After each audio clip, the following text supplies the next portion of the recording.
Engkau hadir di tengah-tengah kami Tuhan. Terima kasih Yesus. Engkau layak dipuji, Engkau layak disembah, Engkau layak ditinggikan, Engkau layak dimuliakan Tuhan. Kami rasakan hadirat-Mu di tengah-tengah kami Tuhan. Hadirat-Mu memenuhi hati kami, hadirat-Mu melingkupi setiap hati kami Tuhan. Terima kasih Yesus. Terima kasih.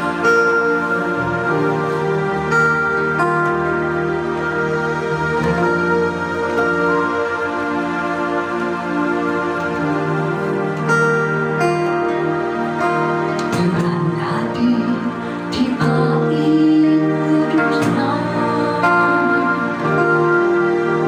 saat umat mencari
Shalom umat Mesianik, saudara yang terkasih, kekasih-kekasih Tuhan, kita berjumpa kembali dalam ibadah online GBI Rock Sejahtera Jogja. Baik, firman Tuhan pada hari ini terambil dari Habakuk 3 ayat 17 sampai dengan 19. Demikian firman Tuhan. Sekali lagi saya sampaikan kepada saudara, Habakuk 3 ayat 17 sampai dengan 19. Demikian firman Tuhan. Sekalipun pohon ara tidak berbunga, pohon anggur tidak berbuah, hasil pohon zaitun mengecewakan, sekalipun ladang-ladang tidak menghasilkan bahan makanan, kambing domba terhalau dari kurungan dan tidak ada lembu sapi dalam kandang, namun aku akan bersorak-sorak di dalam Tuhan, beria-ria di dalam Allah yang menyelamatkan aku. Allah Tuhanku itu kekuatanku. Ia membuat kakiku seperti kaki rusa. Ia membiarkan aku berjejak di bukit-bukitku. Amin. Bapak Ibu saudara terkasih, umat Mesianik, kita baru saja membaca firman Tuhan terambil dalam Habakuk 3 ayat 17-19.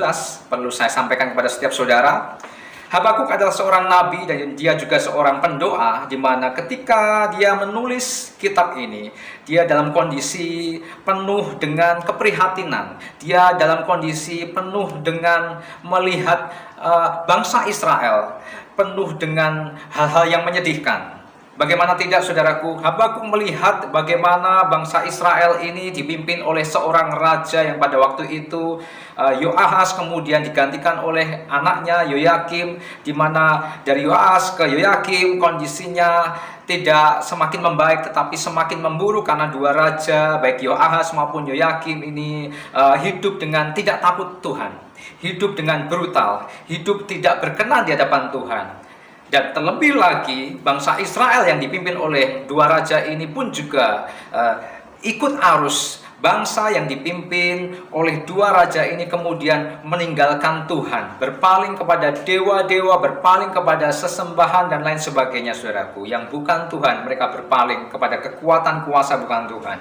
Dan lebih parahnya lagi, kondisi bangsa Israel dipenuhi dengan intrik-intrik politik, ekonomi, di mana di dalamnya ada korupsi, di mana di dalamnya ada kebejatan-kebejatan moral dan lain sebagainya. Dan lebih parahnya lagi, ketika Tuhan melihat bangsa Israel semakin menjauh dari Tuhan sendiri, Tuhan mengizinkan bangsa yang notabene adalah pilihan Allah, Tuhan izinkan mengalami yang namanya dijajah oleh bangsa Kasdim, bangsa Babel, yang waktu itu menjajah dan membiarkan terjadi di mana bangsa Israel kemudian diangkut, selain dijajah diangkut, dibuang ke pembuangan. Nah, kondisi yang seperti ini yang membuat Habakuk merasa prihatin dan kemudian dia menaikkan doa, dia menaikkan keluhannya. Seperti kita ketahui dalam firman Tuhan, Habakuk terdiri dari 3 pasal.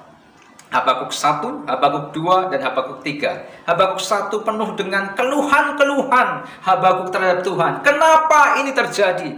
Kenapa engkau biarkan bangsa pilihanmu sendiri mengalami penderitaan? Dengan kata lain, Habakuk mengeluhkan, menyuarakan keluhannya kepada Tuhan. Dan tertulis di dalam pasal 1, sempat terlontar kata-kata, Tuhan, sampai kapan ini berlangsung? Tuhan, dia menyerukan kepada Tuhan tentang pengharapannya supaya keadaan ini segera berlalu. Rasanya tidak jauh beda dengan kondisi kita saat ini, saudara. Ketika kita mengalami masa-masa di mana pandemi masih berlangsung, membuat begitu banyak kondisi ekonomi, pariwisata, dan begitu banyak aspek-aspek kehidupan terdampak. Bahkan sekolah-sekolah harus ditutup untuk sementara waktu. Tetapi ternyata kondisi ini berlangsung lumayan lama, beberapa bulan sekarang berjalan. Ada begitu banyak orang yang saya ajak sharing, saya ajak ngobrol, sama seperti yang diungkapkan oleh Habakuk. Tuhan, sampai kapan pandemi ini berlalu? Masih ada, dan Tuhan, aku ingin pandemi ini segera berlalu. Sebagian besar orang yang saya ajak bicara mengeluhkan demikian. Rasanya seperti apa yang dikeluhkan Habakuk? Di dalam pasal 1, Habakuk 1, Habakuk terus menyampaikan keluhannya, terus menyampaikan unek-uneknya, rasa prihatinnya terhadap bangsa yang ia kasih. Dan ada hal yang menarik, saudaraku. Tadi saya katakan Habakuk terdiri 3 pasal. Habakuk 1, Habakuk mengeluhkan setiap keluhan-keluhannya, meratapi bangsa Israel yang dalam masa kesulitan besar. Bahkan seolah-olah seperti putus asa, Tuhan, sampai kapan ini berlangsung?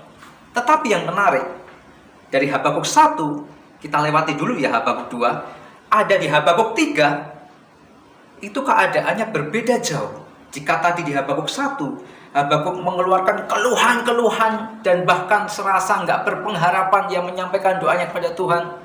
Tetapi Habakuk 3 yang terjadi adalah kita melihat seperti yang terkutip dalam ayat yang tadi kita baca di awal. Dia menyampaikan dengan lantang, dengan tegas, bahwa sekalipun keadaan tidak mengenakan, sekalipun keadaan di masa krisis, di masa kritis, sekalipun keadaan memprihatinkan, tetapi aku ingin tetap beria-ria, aku akan tetap bersorak-sorak memuji Tuhan. Hatiku tetap bersuka cita, sebab Engkau Tuhan yang adalah keselamatanku, membuat kakiku berjejak seperti kaki rusa. Wow.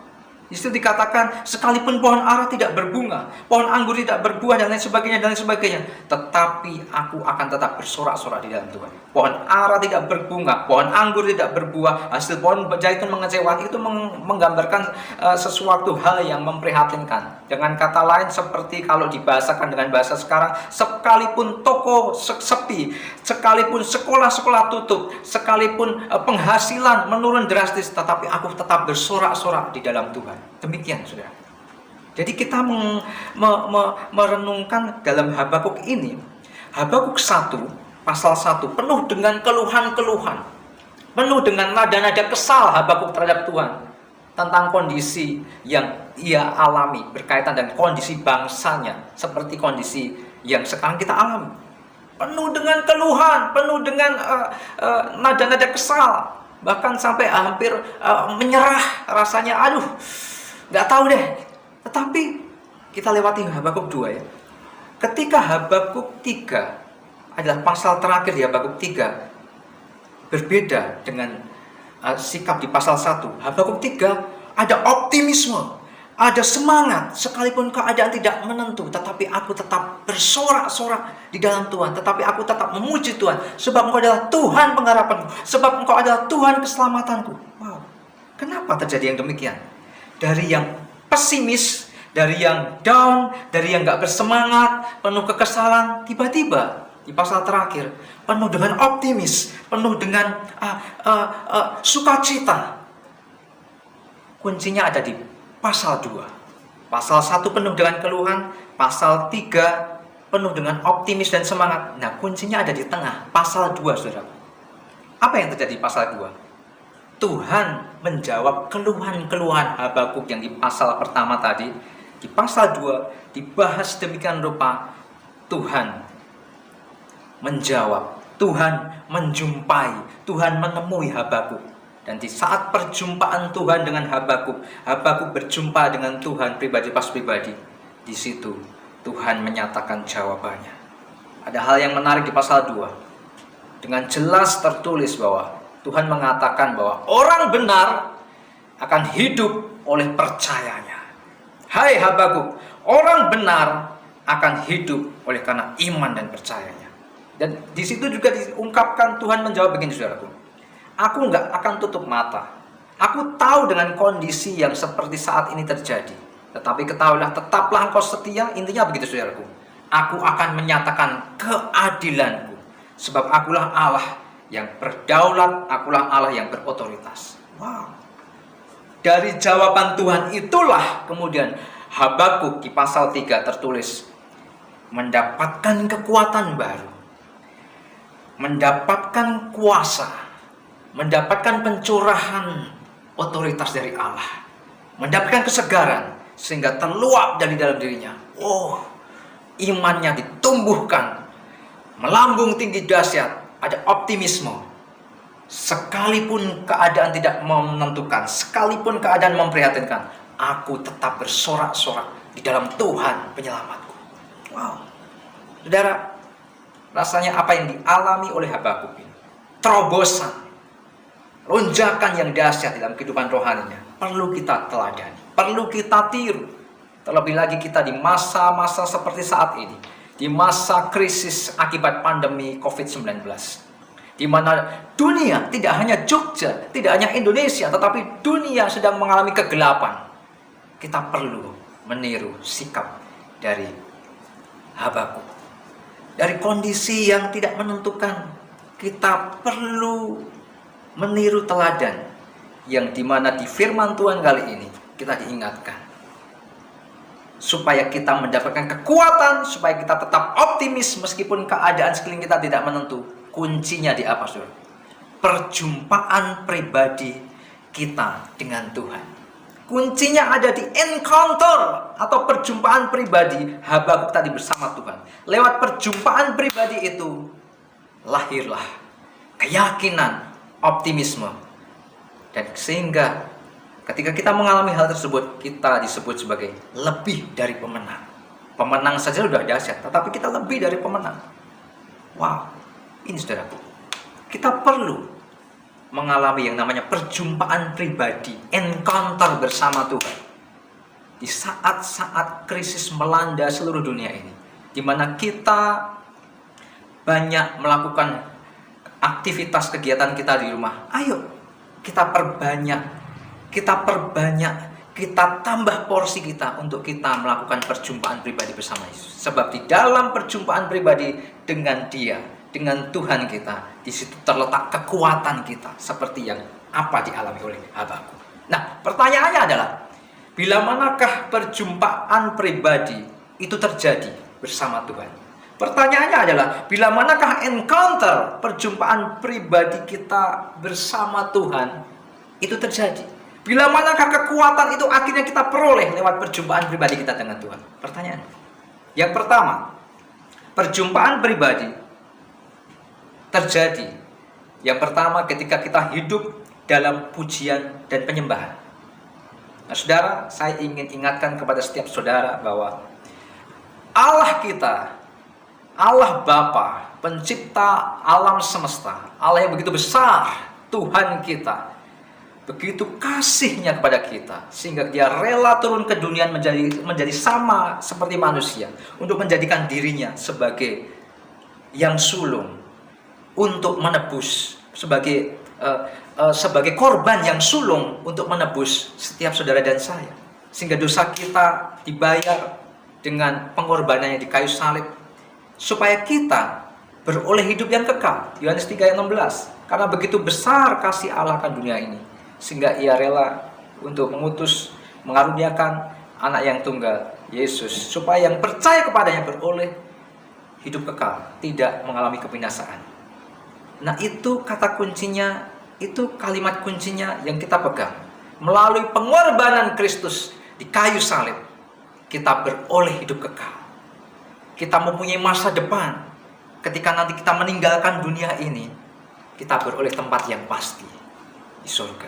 Tetapi ada satu lagi, saudaraku, aspek penting dari nilai pengorbanan Kristus. Selain Ia memberikan hidup kekal bagi setiap saudara dan saya, Ia, Tuhan kita, juga memberi jalan, memberi akses buat saudara dan saya. Ketika Dia mati di kayu salib, tabir bait Allah robek. Itu sebagai pertanda, itu sebagai gambaran bahwa tidak ada batas lagi antara manusia kepada Tuhan. Demikian juga Tuhan kepada manusia, bisa berhubungan kapan saja.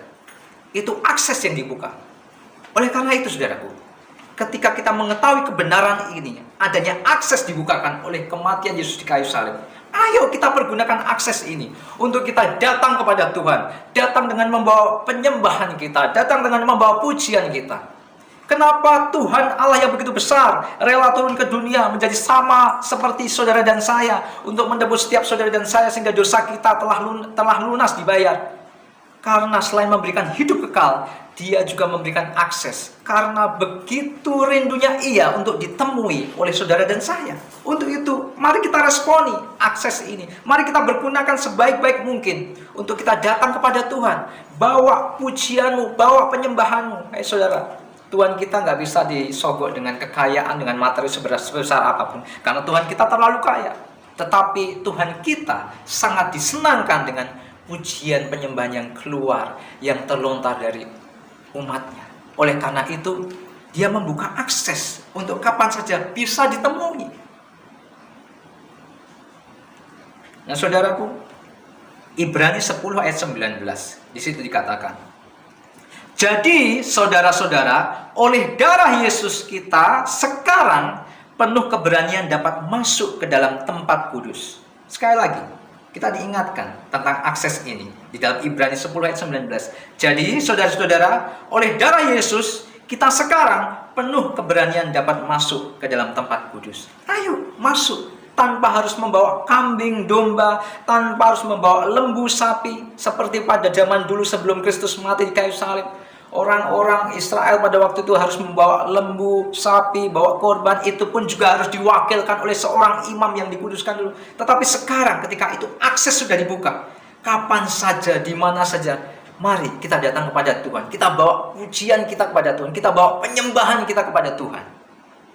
Dan saya ingatkan kepada setiap saudara, Allah kita adalah Allah Roh.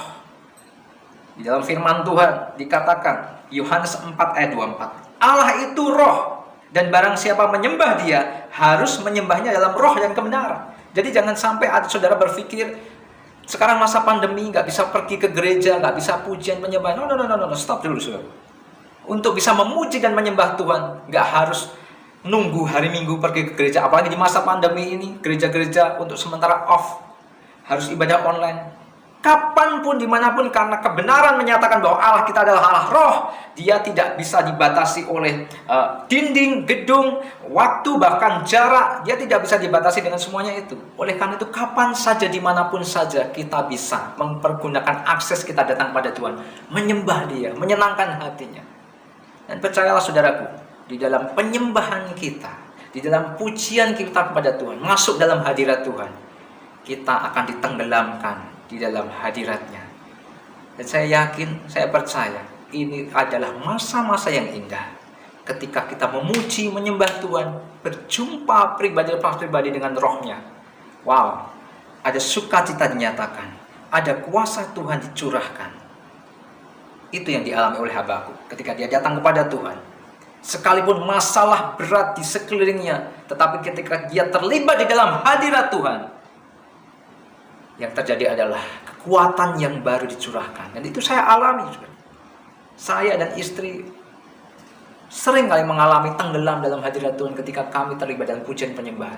Roh kami, roh saya saat menyembah Tuhan, bersatu, manunggal, bersekutu di dalam keintiman dengan roh Tuhan. Yang terjadi adalah sungai sukacita. Bahkan kata-kata akal budi pun tidak cukup untuk menyampaikan kebaikan Tuhan. Bahkan ketika Tuhan jamah, yang terjadi adalah kata-kata yang di luar kata-kata yang banyak dimengerti orang.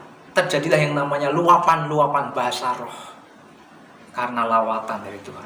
Setelah selesai itu kami lakukan, yang terjadi adalah mungkin masalah masih tetap ada, tantangan masih tetap ada, tetapi ketika kekuatan ini kami peroleh dari waktu bersama Tuhan, memandang masalah, memandang persoalan, memandang tantangan, itu yang terjadi adalah dengan sudut pandang yang berbeda, dengan sudut pandang optimis, dengan sudut pandang penuh semangat. Ada keyakinan iman dibangkitkan seperti yang dialami Habakuk. Oh masalah, oh tantangan, engkau akan berlalu. Bahkan lewat masalah, memang aku tidak bisa menengking masalah, setiap masalah yang ada. Tetapi bersama Tuhan, kuasanya dicurahkan kepadaku, aku sanggup melampaui, melewati setiap permasalahan ini. Ini kuncinya saudaraku. Alami perjumpaan pribadi, encounter bersama Tuhan, dan engkau beroleh kekuatan yang baru yang dahsyat melalui yang pertama, hidup dalam pujian dan penyembahan. Yang kedua, bila manakah encounter atau perjumpaan pribadi dengan Tuhan terjadi? Yang pertama tadi, hidup di dalam pujian dan penyembahan. Yang kedua adalah hidup dalam pengenalan akan firman Tuhan. Bila manakah hidup di dalam pengenalan firman Tuhan itu kita bisa lakukan? Yang nggak lain nggak bukan, kita mesti rajin baca Alkitab. Kita mesti rajin merenungkan firman Tuhan. Firman Tuhan dinyatakan, renungkanlah Tauratku, renungkanlah firmanku, perkataanku siang dan malam. Dengan kata lain, kita mesti rajin-rajin baca Alkitab. Kita mesti merenungkan, merenungkan, kita tambah porsi-porsi kita membaca Alkitab di masa-masa pandemi ketika banyak aktivitas kita harus di rumah. Mari kita bergunakan untuk menambah porsi kita membaca firman Tuhan. Karena di dalam firman-Nya ada janji, di dalam firman-Nya ada pengharapan, di dalam firman-Nya ada peneguhan, ada rahasia-rahasia ilahi yang siap dibukakan. Ketika kita membaca firman Tuhan, ketika kita terus merenungkan firman Tuhan, itu sama halnya kita semakin mengenal karakter Tuhan, kita semakin mengenal akan pribadinya, karena di dalamnya ada janji, di dalamnya ada peneguhan-peneguhan, sehingga kita bisa lebih dalam lagi mengenal, oh ternyata Tuhan kita adalah Tuhan yang berjanji, Dia yang menepati. Oh ternyata Tuhan kita itu, kita semakin merasakan detak jantungnya, denyut nadinya. Oh, denyut nadi Tuhan, detak jantung Tuhan, Dia akan disukakan ketika aku membawa banyak jiwa datang kepadanya. Kita semakin mengenal pribadinya ketika kita membaca firman Tuhan. Firman Tuhan di dalam Yohanes 1 ayat 14, bukankah dikatakan begini, saudara? Firman itu telah menjadi manusia dan diam di antara kita, dan kita telah melihat kemuliaannya, yaitu kemuliaan yang diberikan kepadanya sebagai anak tunggal Bapa, penuh kasih karunia dan kebenaran. Dengan kata lain, ketika kita bergaul lebih dalam lagi, merenungkan firman Tuhan, di situ kita semakin mengenal pribadinya, mengalami perjumpaan pribadi dengannya. Ya, dalam bahasa Yunani atau bahasa Greka, firman Tuhan itu memiliki dua sifat. Sifat yang pertama adalah logos. Sifat yang kedua adalah rema. Jadi sifat yang pertama, firman Tuhan itu bersifat logos. Itu terdiri atas tulisan-tulisan yang kita lihat ada kalimat-kalimat tertulis logos. Tetapi tulisan-tulisan itu bukan tulisan-tulisan yang biasa, yang sekedar ditulis dengan tinta. Tulisan itu akan hidup, kemudian masuk dalam relung hati kita yang paling dalam. Itu menjadi rema kekuatan. Karena tahukah saudaraku, meskipun secara kasat mata ini tulisan yang ditulis oleh tinta biasa, tetapi ini terinspirasi. Semua pewahyuan dari Roh Allah sendiri, Roh Kudus. Semua yang di sini, Roh Kudus mewahyukan. Basicnya adalah dari Roh Allah sendiri, karya Tuhan sendiri. Dan ketika kita membacanya dengan hati yang penuh kerinduan, dibutuhkan untuk hati yang penuh kerinduan, dibutuhkan untuk hati yang terbuka, menerima pimpinan dari Roh Kudus untuk merenungkan firman Tuhan. Percayalah, akan terjadi yang namanya firman kita baca, kemudian wah, hidup. Seolah-olah katanya itu keluar dari kertas ini, masuk dalam relung hati kita, masuk menguasai roh kita. Itulah yang namanya firman bersifat rema. Saya diingatkan pada waktu saya masih muda, saya melayani, terlibat dalam komunitas pelayanan anak-anak muda, youth. Waktu itu saudaraku, kami dibina oleh seorang ibu rohani, ibu pendeta, membina anak-anak remaja dan anak youth. Dan kami teringat pada waktu itu, ibu pembina rohani kami di remaja dan youth mengalami divonis oleh dokter, mengalami sakit kanker atau kanker. Wah, secara manusia ketika mendapatkan vonis kanker atau kanker, yang terjadi apa saudaraku? Secara manusia, hidup udah gak lama lagi. Yang terpikir secara manusia apa? Mati, dan tinggal hitungan berapa bulan, bahkan berapa pekan, bahkan berapa hari. Tetapi suatu kali, ibu pembina rohani kami ini, orang tua rohani kami ini merenungkan firman Tuhan dan merasakan hadirat Tuhan dinyatakan, dan ada rema dinyatakan ketika dia merenungkan firman Tuhan. Saya ingat melalui kesaksian beliau membaca, merenungkan firman Tuhan, dan di situ firman yang merema pada waktu itu adalah Mazmur 118 ayat yang 17. Rema yang beliau peroleh adalah berkata begini, Mazmur 118 ayat 17. Aku tidak akan mati, tetapi aku tetap hidup dan bahkan menceritakan kemuliaan Tuhan. Itu rema yang beliau dapat. Ketika beliau mengalami perjumpaan pribadi dalam masa-masa perenungan firman Tuhan, membaca firman Tuhan dan beroleh rema. Mazmur 118 ayat 17. Aku tidak akan mati, tetapi aku akan tetap hidup, bahkan menceritakan kemuliaan Tuhan. Ketika di sisi lain beliau mendapatkan vonis sakit kanker atau kanker, tetapi rema jauh lebih kuat. Masuk dalam relung hatinya, masuk menguasai rohnya. Yang ada adalah optimisme, kekuatan baru. Ada keyakinan bahwa vonis sakit kanker ini hanya mampir sebentar. Karena melalui sakit ini justru Tuhan akan pakai untuk aku bersaksi kelak aku sembuh dari sakit ini. Terus itu rema terus ia renungkan, rema terus ia perkatakan, aku gak akan mati. Mazmur 118, tetapi aku tetap hidup. Dan yang terjadi saudaraku, ketika beberapa kali sempat check up kontrol di Singapura dan kontrol yang kesekian, didapati mujizat. Clear, bersih, kanker yang dia waktu itu divonis kalau nggak salah stadium 2 atau 3, bersih, clear, sembuh total, saudara. Dan sampai detik ini, sampai saat ini, beliau yang dulu adalah pembina rohani kami di masa pelayanan di youth dan teen remaja, sampai detik ini beliau masih sehat, segar bugar, melayani bersama anak dan cucu, melayani, menggembalakan ribuan jemaat yang Tuhan percayakan pada beliau untuk dilayani. Sampai saat ini beliau sehat. Nah saudaraku, jangan pernah menyepelekan perjumpaan pribadi bersama Tuhan melalui media renungan firman Tuhan. Karena di dalamnya ada janji yang pasti, di mana rema dinyatakan kepada saudara. Meskipun keadaan situasi gak menentu seperti saat pandemi saat ini, ketika kita beroleh rema karena pengenalan kita akan firman Tuhan, ada kekuatan yang baru dinyatakan. Kita bisa melihat permasalahan tantangan yang ada dengan cara pandang, sudut pandang yang datangnya dari Tuhan. Amin. Yang ketiga, saudara, bila manakah encounter atau perjumpaan pribadi dengan Tuhan itu bisa terjadi?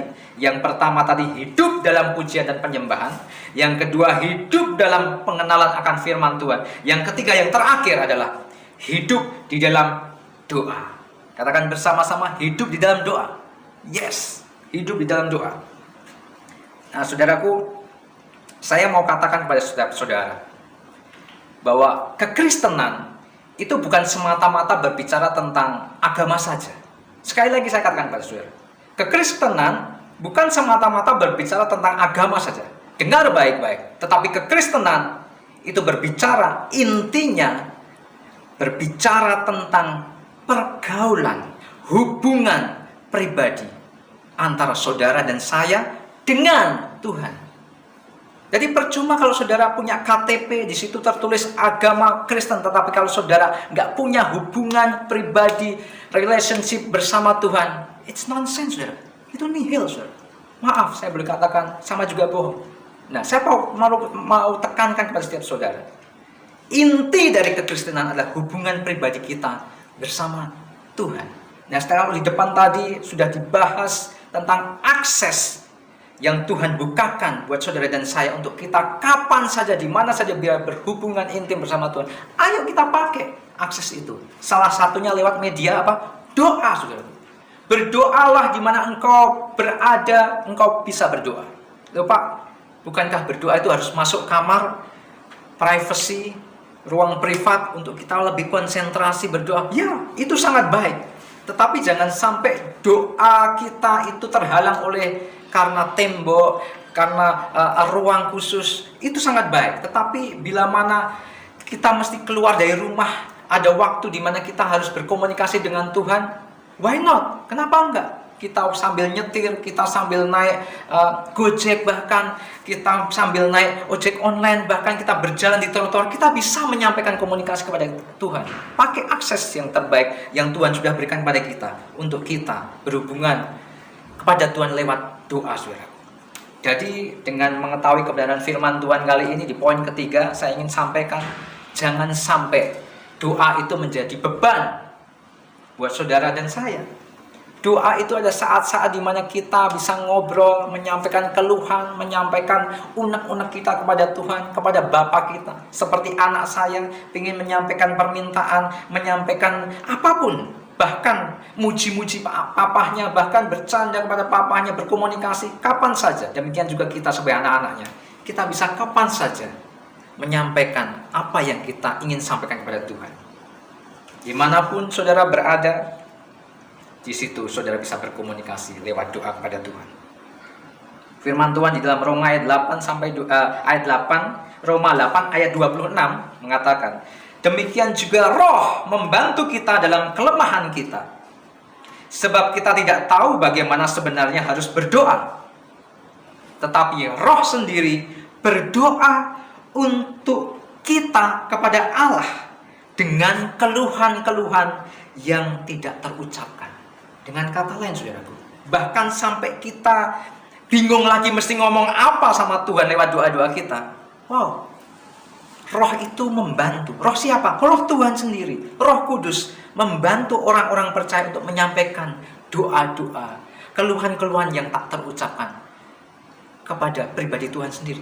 Jadi jangan sampai doa ini menjadi hal yang membebankan buat kita, menjadi hal yang membosankan buat kita. Saudaraku, saya ingatkan pada saudara, seperti di awal-awal tadi, saya sampaikan kepada saudara, Tuhan sudah membuka akses yang luar biasa luas.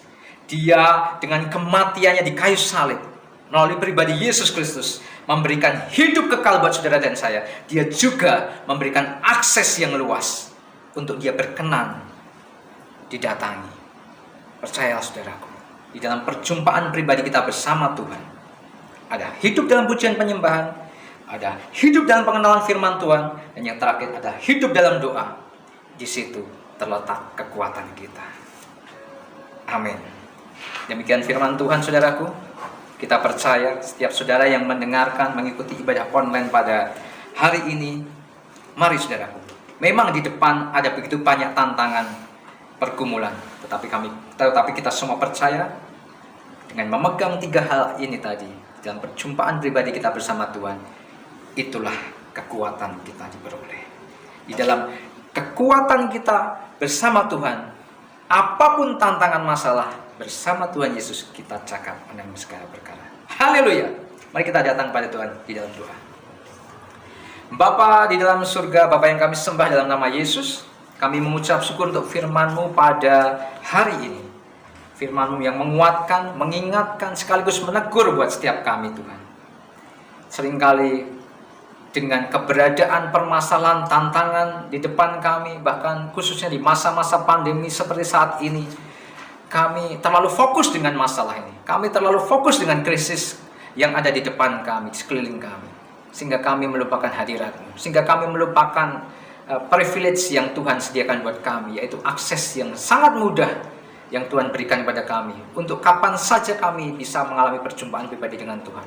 Ampuni kami Tuhan, ketika kami lebih besar fokus kami terhadap masalah daripada fokus kami kepada Tuhan. Kami memohon ampun saat ini juga. Bapa di dalam surga, ini doa kami, Roh Allah yang hidup, nyatakan kepekaan dalam diri kami, untuk kami merasakan hadirat-Mu ya Tuhan. Untuk kami merasakan kuasa-Mu hadir di dalam hidup kami, sehingga ada penyerahan total sepenuhnya kepadamu. Roh Allah yang hidup, kami buka hati kami. Hamba-Mu sebagai hamba Tuhan berdoa untuk setiap jemaat-Mu, kekasih-kekasih-Mu Tuhan yang mengikuti ibadah online hari. Hamba berdoa, kiranya kepekaan yang ada di dalam diri setiap jemaat-Mu ditambah-tambahkan lagi, sehingga ada rasa rindu yang menggebu-gebu untuk datang kepada Tuhan, untuk melakukan perjumpaan pribadi, encounter bersama-Mu Tuhan. Sebab kami tahu di dalam hadirat-Mu ada sukacita, di dalam hadirat-Mu ada kekuatan yang baru dinyatakan. Sehingga kami boleh berkata, sekalipun pohon ara tidak berbuah, pohon anggur tidak berbunga, sekalipun hasil pohon zaitun mengecewakan dan ladang-ladang pun menghasilkan hasil yang mengecewakan, sekalipun tidak mengenakkan kondisi sekitar kami, sekalipun dunia mengalami kegelapan, krisis, tetapi kami percaya akan Engkau Tuhan yang adalah menjadi juru selamat kami.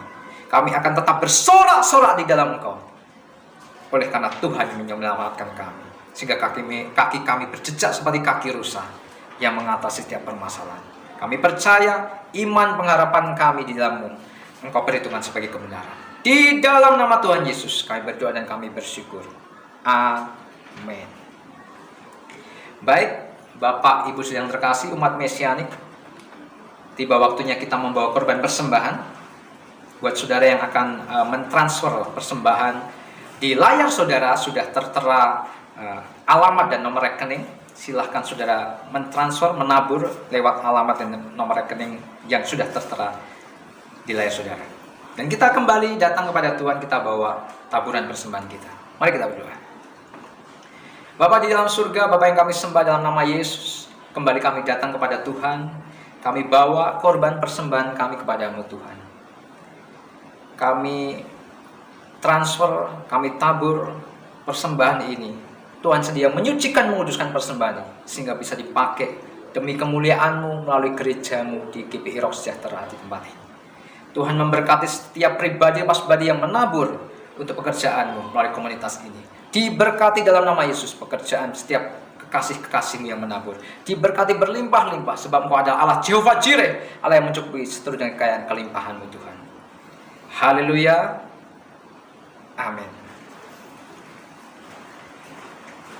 Baik, Bapak, Ibu sedang terkasih, kita akan menerima berkat penyampaian pesan Gembala senior kita, Bapak Timotius Arifin, melalui tayangan Suara Gembala, dan juga kita akan menerima beberapa informasi yang perlu kita terima melalui tayangan Rock News. Selamat menyaksikan.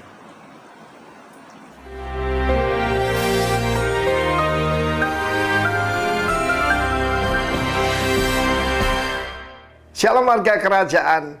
Dua perkataan ini begitu penting, empower and encourage. Karena Roh Kudus adalah encourager.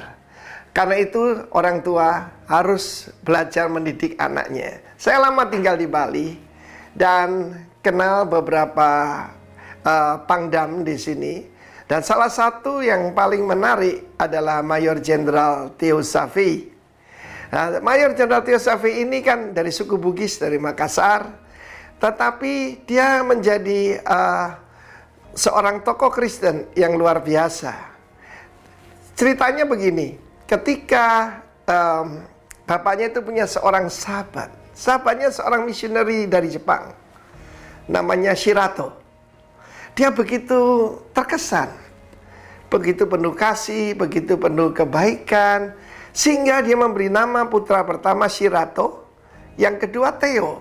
Theo means God ya. Jadi sesuatu yang tidak biasa pada saat itu buat suku mereka. Tetapi waktu kecil, maka kalau lagi marah atau ditegur papanya, yang Shirato ini banting-banting barang ya. Mungkin kalau Pak Shirato masih mendengarkan silakan. Tetapi yang namanya Theo ini menangis pergi ke belakang pintu dan menangis terguguk-guguk di sana. Dan bapaknya berkata, kira-kira bakatnya begini, "Hai Shirato, kau cocok jadi tentara." "Theo, kau menangis, kau cocok jadi pendeta," katanya begitu, saudara. Tapi apa yang terjadi? Terjadi terbalik, saudara. Pak Theo jadi tentara yang hebat sekali dan kita lihat prestasinya luar biasa, seperti dikatakan oleh Pak Wiranto. Tetapi yang Pak Shirato itu jadi pendeta, saudaraku. Tetapi paling sedikit orang tuanya mengarahkan. Demikian juga setiap daripada kita. Kenalilah anak-anakmu. Dan jangan serahkan kepada masyarakat. Kebanyakan diserahkan kepada masyarakat, dikirim ke luar negeri. Dan apa yang terjadi? Dia pulang jadi ateis, dia pulang jadi pembangkang, pendurhaka. Karena perkataan disiplin itu penting. Saya masih ingat tentang diri saya sendiri.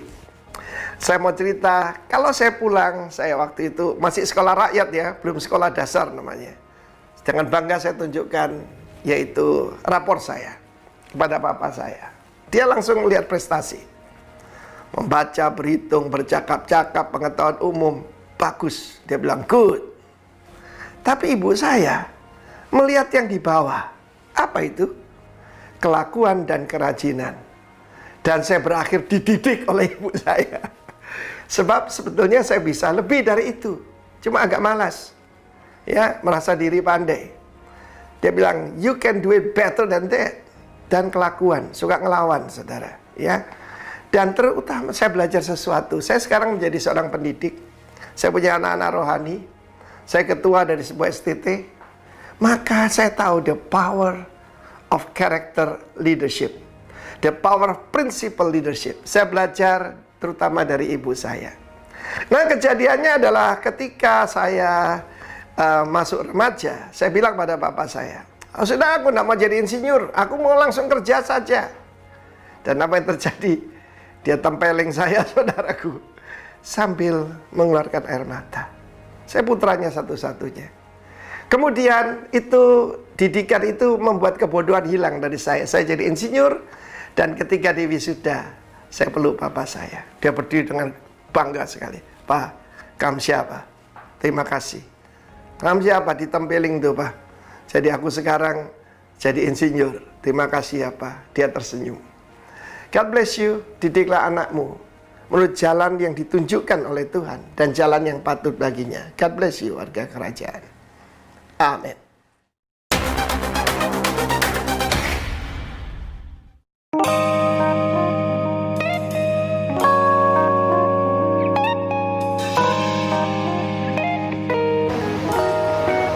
Shalom warga kerajaan, berikut ini akan kami sampaikan seputar kegiatan GBI Roh Sejahtera selama sepekan ke depan. Berikut informasinya.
Baik, umat Mesianik, umat yang dikasih Tuhan, kita sampai di penghujung ibadah online pada hari ini.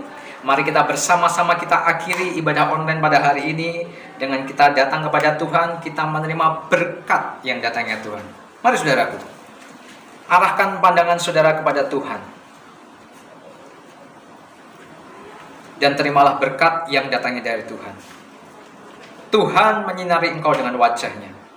Tuhan memberkati engkau berlimpah-limpah. Tuhan menyertai engkau dengan penyertaan sempurna, sehingga apa yang kau lakukan dibuat Tuhan berhasil. Kasih karunia dari Allah Bapa, persekutuan dengan Roh Kudus, dan pertolongan dari Tuhan Yesus senantiasa tercurah pada saudara dari sekarang sampai selama-lamanya. Amin. Tuhan Yesus memberkati.